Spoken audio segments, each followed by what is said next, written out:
Good morning all of you. मैं Kamlesh sir एक बार फिर अपने यूट्यूब चैनल एग्ज़ाम 21 के प्लेटफॉर्म पर।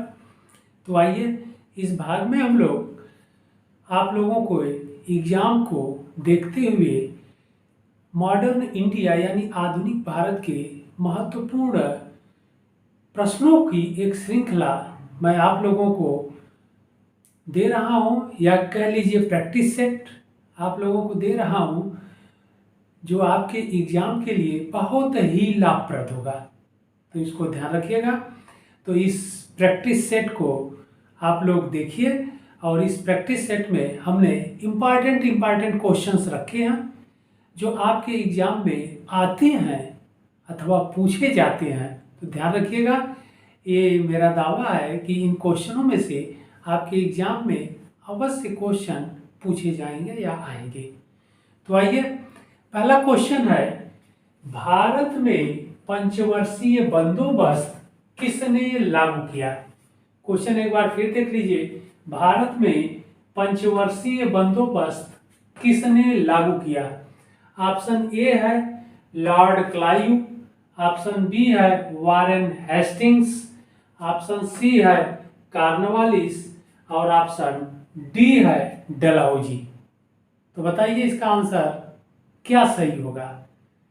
तो फिर ऑप्शन को एक बार फिर देख लीजिए, लॉर्ड क्लाइव, वारेन हेस्टिंग्स, सी है कॉर्नवालिस और डी है डलहौजी।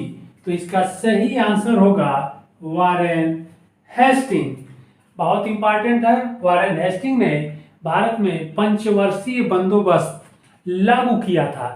ध्यान रखिएगा आप लोग, बहुत इंपॉर्टेंट है परीक्षा के लिए। अगला क्वेश्चन है अवध विलय के समय वहां का डिप्टी कमिश्नर कौन था।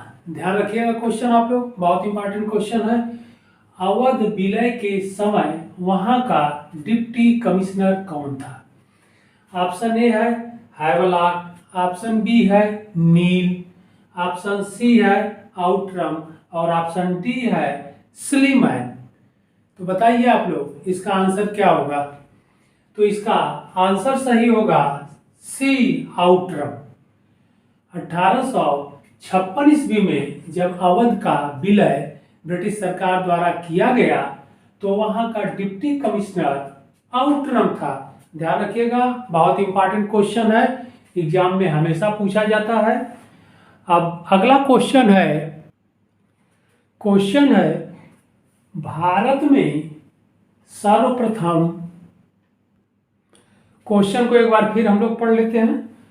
क्वेश्चन है भारत में सर्वप्रथम टेलीग्राफ व्यवस्था प्रारंभ हुई थी। ध्यान रखना है हम लोगों को, भारत में सर्वप्रथम टेलीग्राफ व्यवस्था प्रारंभ हुई थी। ऑप्शन ए है 1850, ऑप्शन बी है 1853, ऑप्शन सी है 1854 और ऑप्शन डी है 1856। तो ध्यान रखिएगा, इसका आंसर सही होगा बी 1853। 1853 में भारत में सर्वप्रथम टेलीग्राफ व्यवस्था प्रारंभ की गई। बहुत इंपॉर्टेंट क्वेश्चन है, ध्यान रखिएगा आप लोग। अगले क्वेश्चन की ओर हम लोग बढ़ते हैं।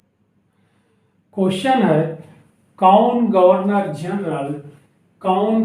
जनरल अंग्रेजी, अरबी, फारसी एवं बंगाली भाषा का जानकार था। ध्यान रखिएगा, क्वेश्चन है कौन गवर्नर जनरल अंग्रेजी, अरबी, फारसी एवं बंगाली भाषा का जानकार था। ऑप्शन बताइए। ऑप्शन ए है क्लाइव यानी लॉर्ड क्लाइव, बी है कॉर्नवालिस, सी है बेंटिंग का पूरा नाम है लॉर्ड विलियम बेंटिंग, जानते ही होंगे आप लोग, और ऑप्शन डी है वारेन हेस्टिंग्स। तो इसका आंसर जो होगा, सही आंसर वह होगा वारेन हेस्टिंग। ध्यान रखिएगा, बहुत इंपॉर्टेंट क्वेश्चन है, कई बार एग्जाम में आया भी है। बहुत इंपॉर्टेंट है कि कौन गवर्नर जनरल अंग्रेजी, अरबी, फारसी और बंगाली भाषा का जानकार था। तो वारेन हेस्टिंग था, इस बात को ध्यान रखिएगा। अगला क्वेश्चन है किस वर्ष बंगाल से दासों के निर्यात पर प्रतिबंध लगा दिया गया। ध्यान रखिएगा, क्वेश्चन एक बार फिर पढ़ लेते हैं हम लोग।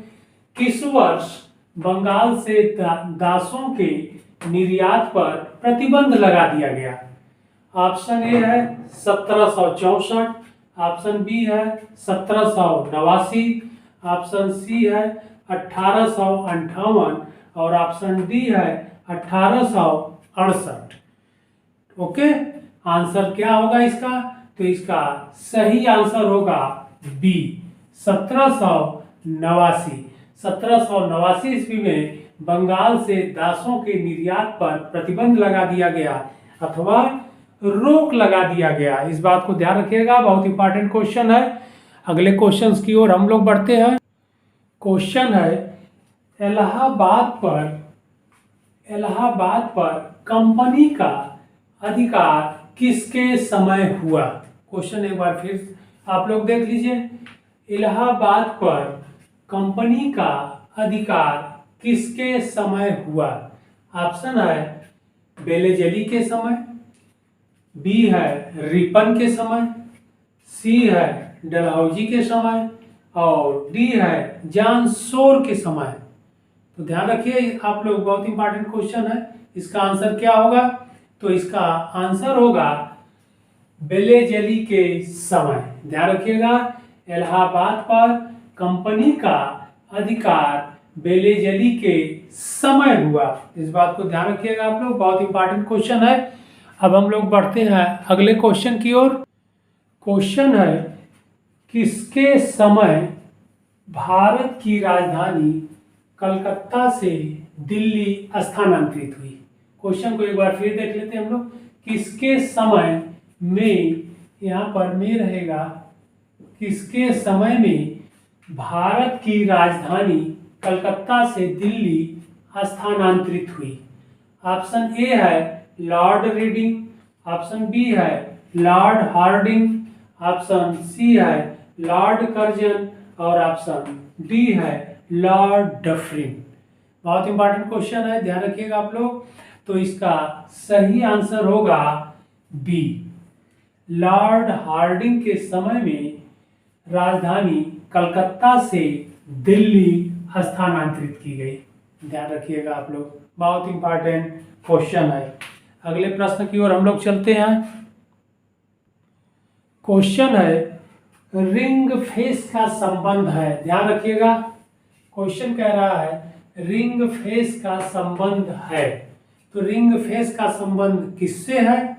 ऑप्शन ए है हेनरी लॉरेंस से, ऑप्शन बी है वारेन हेस्टिंग्स से, ऑप्शन सी है वेलेजली से और ऑप्शन डी है डलहौजी से। तो ध्यान रखिएगा, बहुत इंपॉर्टेंट क्वेश्चन है।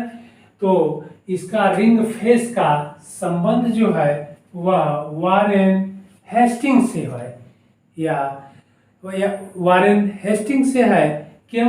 क्योंकि वारेन हेस्टिंग ने ऐसा, रिंग फेस से तात्पर्य घेरे की नीति है कि ब्रिटिश सरकार के राज्य के चारों तरफ, क्योंकि ब्रिटिश सरकार का पूरे भारत पर अभी अधिकार नहीं था वारेन हेस्टिंग के समय में, तो धीरे धीरे ब्रिटिश सरकार बंगाल के क्षेत्रों से विस्तार कर रही थी, आगे बढ़ रही थी। तो रिंग घेरे की नीति से तात्पर्य यह था कि जो भारतीय रियासतें हैं या भारतीय राजा हैं उनसे मित्रता करके, समझौता करके राज्य के किनारे किनारे हमारे जो राजा हैं उनसे समझौता कर लिया जाए, जिससे हमारे ऊपर अगर अन्य राजा आक्रमण करे तो यह हमारी सुरक्षा करे। यही रिंग फेस की नीति थी। तो ध्यान रखिएगा, यह रिंग फेस की का संबंध या पॉलिसी वारेन हेस्टिंग्स से संबंधित है। इस पॉलिसी को ओरिजिन करने वाला जो गवर्नर जनरल था वारेन हेस्टिंग्स था। बहुत इंपॉर्टेंट है, ध्यान रखिएगा आप लोग, बहुत इंपॉर्टेंट क्वेश्चन है। आइए अब अगले क्वेश्चन की ओर हम लोग बढ़ते हैं। क्वेश्चन है किसके समय श्वेत विद्रोह हुआ। बहुत इंपॉर्टेंट क्वेश्चन है, ध्यान रखिएगा आप लोग, किसके समय श्वेत विद्रोह हुआ था। तो यह श्वेत विद्रोह बहुत ही इंपॉर्टेंट है। ऑप्शन ए है लॉर्ड कर्जन, ऑप्शन बी है लॉर्ड रिपन, और ऑप्शन सी है लॉर्ड हार्डिंग, और ऑप्शन डी है लॉर्ड मिंटो। ठीक है, तो इसका सही आंसर होगा बी, लॉर्ड रिपन के समय में श्वेत विद्रोह हुआ था। बहुत इंपॉर्टेंट है। और श्वेत विद्रोह होने का जो कारण था इल्बर्ट बिल था। इल्बर्ट बिल इसलिए लाया गया या पास किया गया कि अभी तक जो भारतीय जज होते थे वह अंग्रेज यानी ब्रिटिश व्यक्तियों का यानी ब्रिटिशर्स का मुकदमा नहीं सुनते थे या नहीं देखते थे अभी तक। जबकि जो विदेशी या अंग्रेज जज होते थे, ब्रिटिश जज होते थे, वह भारतीयों का भी मुकदमा देखते थे और अंग्रेजों का भी मुकदमा देखते थे। लेकिन इस इल्बर्ट बिल के द्वारा यह लाया गया कि भाई जो जस्टिस हैं, जज हैं, तो वह चाहे भारतीय हो चाहे अंग्रेज हो, दोनों व्यक्तियों का मुकदमा देख सकते हैं। जिसका यानी भारतीय जज भी अब अंग्रेज व्यक्तियों का या ब्रिटिश लोगों का मुकदमा देख सकते हैं। तो इसका विरोध अंग्रेजों ने किया, इसीलिए इसे श्वेत विद्रोह का नाम दिया गया। बहुत इंपॉर्टेंट है, ध्यान रखिएगा आप लोग। अगले क्वेश्चन की ओर हम लोग चलते हैं। क्वेश्चन है बंगाल विभाजन के बाद पूर्वी बंगाल का प्रथम गवर्नर कौन बना। ध्यान रखिएगा, बहुत इंपॉर्टेंट क्वेश्चन है। बंगाल विभाजन के बाद पूर्वी बंगाल का प्रथम गवर्नर कौन बना। ऑप्शन ए है चार्ल्स ग्रांट, ऑप्शन बी है चार्ल्स नेपियर, ऑप्शन सी है ब्लॉमफील्ड फुलर, और ऑप्शन डी है मेटकाफ। तो ध्यान रखिएगा आप लोग, इसमें आंसर कौन सही होगा। तो इसमें सही आंसर होगा सी, ब्लॉमफील्ड फुलर को बंगाल विभाजन के बाद पूर्वी बंगाल का प्रथम गवर्नर बनाया गया। और आप लोग जानते ही होंगे कि बंगाल का विभाजन लॉर्ड कर्जन के समय में किया गया। यानी लॉर्ड कर्जन भारत का उस समय वायसराय था। ओके, 1899 से 1905 तक लॉर्ड कर्जन का शासन काल था। तो इस प्रकार इसका सही आंसर होगा सी। आइए अगले क्वेश्चन की ओर हम लोग बढ़ते हैं। क्वेश्चन है भारत में पहली भारतीय सिविल सेवा यानी आईसीएस जिसको कहते थे, ध्यान रखिएगा आप लोग, आईसीएस कहा जाता था, इंडियन सिविल सर्विसेज। तो क्वेश्चन है भारत में पहली भारतीय सिविल सेवा परीक्षा 1922 में हुई। यानी 1922 में पहली बार भारतीय सिविल सेवा की परीक्षा कहां पर आयोजित की गई थी। ऑप्शन ए है इलाहाबाद में, ऑप्शन बी है कलकत्ता में, ऑप्शन सी है दिल्ली में, एंड ऑप्शन डी है बंबई में। तो ध्यान रखिएगा आप लोग, इसका सही आंसर होगा ए, इलाहाबाद में। इलाहाबाद में 1922 में भारत में पहली बार भारतीय सिविल सेवा परीक्षा का आयोजन किया गया था। तो बहुत इंपॉर्टेंट क्वेश्चन है, ध्यान रखिएगा आप लोग। आइए अब हम लोग बढ़ते हैं अगले प्रश्न की ओर। क्वेश्चन है भारत में स्थानीय शासन को किसने प्रोत्साहित किया। भारत में स्थानीय शासन को किसने प्रोत्साहित किया। बहुत इंपॉर्टेंट क्वेश्चन है, क्वेश्चन को एक बार फिर देख लीजिए। भारत में स्थानीय शासन को किसने प्रोत्साहित किया। ऑप्शन ए है लॉर्ड मेयो, ऑप्शन बी है लॉर्ड लिटन, ऑप्शन सी है Lord Canning, and option D है लॉर्ड रिपन। तो ध्यान रखिएगा आप लोग, इसका आंसर क्या होगा। तो इसका आंसर होगा डी, लॉर्ड रिपन ने भारत में स्थानीय शासन को प्रोत्साहित किया। तो बहुत इंपॉर्टेंट क्वेश्चन है, आप लोग ध्यान रखिएगा। आइए अब हम लोग बढ़ते हैं अगले क्वेश्चन की ओर। क्वेश्चन है किसने वर्नाक्यूलर प्रेस एक्ट लागू किया? ध्यान रखिएगा आप लोग। क्वेश्चन एक बार फिर हम लोग देख लेते हैं। किसने वर्नाक्यूलर प्रेस एक्ट लागू किया? ऑप्शन ए है लॉर्ड कर्जन, ऑप्शन बी है लॉर्ड मिंटो, ऑप्शन सी है लॉर्ड लिटन और ऑप्शन डी है लॉर्ड हार्डिंग। ओके, तो इसका सही आंसर होगा सी, लॉर्ड लिटन। लॉर्ड लिटन के समय में वर्नाक्यूलर प्रेस एक्ट लाया गया या लागू किया गया। इसका मुख्य उद्देश्य था भारतीय समाचार पत्रों पर प्रतिबंध लगाना, इसलिए इसे भारतीय समाचार पत्रों का मुंह बंद करने वाला एक्ट अथवा अधिनियम भी कहा जाता है। ध्यान रखिएगा आप लोग, बहुत इंपॉर्टेंट क्वेश्चन है। आइए अब अगले प्रश्न की ओर हम लोग बढ़ते हैं। अगला प्रश्न है, क्वेश्चन है भारतीय राष्ट्रीय कांग्रेस की प्रथम महिला अध्यक्ष कौन थी? क्वेश्चन को एक बार फिर देख लेते हैं हम लोग। भारतीय राष्ट्रीय कांग्रेस की प्रथम महिला अध्यक्ष कौन थी? ऑप्शन आपका है A Annie Besant, B Sarojini Naidu, C Indira Gandhi और डी विजय लक्ष्मी पंडित। ओके, बहुत इंपॉर्टेंट क्वेश्चन है। तो इसका सही आंसर होगा ए एनी बेसेंट, क्योंकि क्वेश्चन कह रहा है भारतीय राष्ट्रीय कांग्रेस की प्रथम महिला अध्यक्ष, तो प्रथम महिला अध्यक्ष एनी बेसेंट थी। जबकि अगर क्वेश्चन यह पूछ देता कि भारतीय राष्ट्रीय कांग्रेस की प्रथम भारतीय महिला अध्यक्ष कौन थी, आप लोग ध्यान रखिएगा।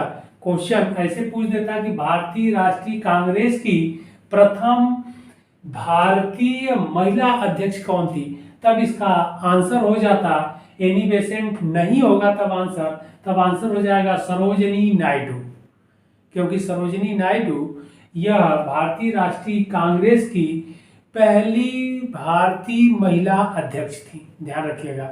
जबकि यहाँ क्वेश्चन यूनिवर्सल है कि भारतीय राष्ट्रीय कांग्रेस की प्रथम महिला अध्यक्ष, तो प्रथम महिला अध्यक्ष एनी बेसेंट थी। उसके बाद दूसरी महिला सरोजिनी नायडू हुई। ध्यान रखिएगा आप लोग। लेकिन प्रथम भारतीय महिला पूछेगा तो आंसर सरोजिनी नायडू होगा। तो ध्यान रखिएगा, आप लोगों के इंपॉर्टेंट क्वेश्चन की जो श्रृंखला है या सीरीज है हमने प्रारंभ कर दिया है और महत्वपूर्ण क्वेश्चंस आप लोगों को प्रैक्टिस करा रहे हैं। ध्यान रखिएगा आप लोग।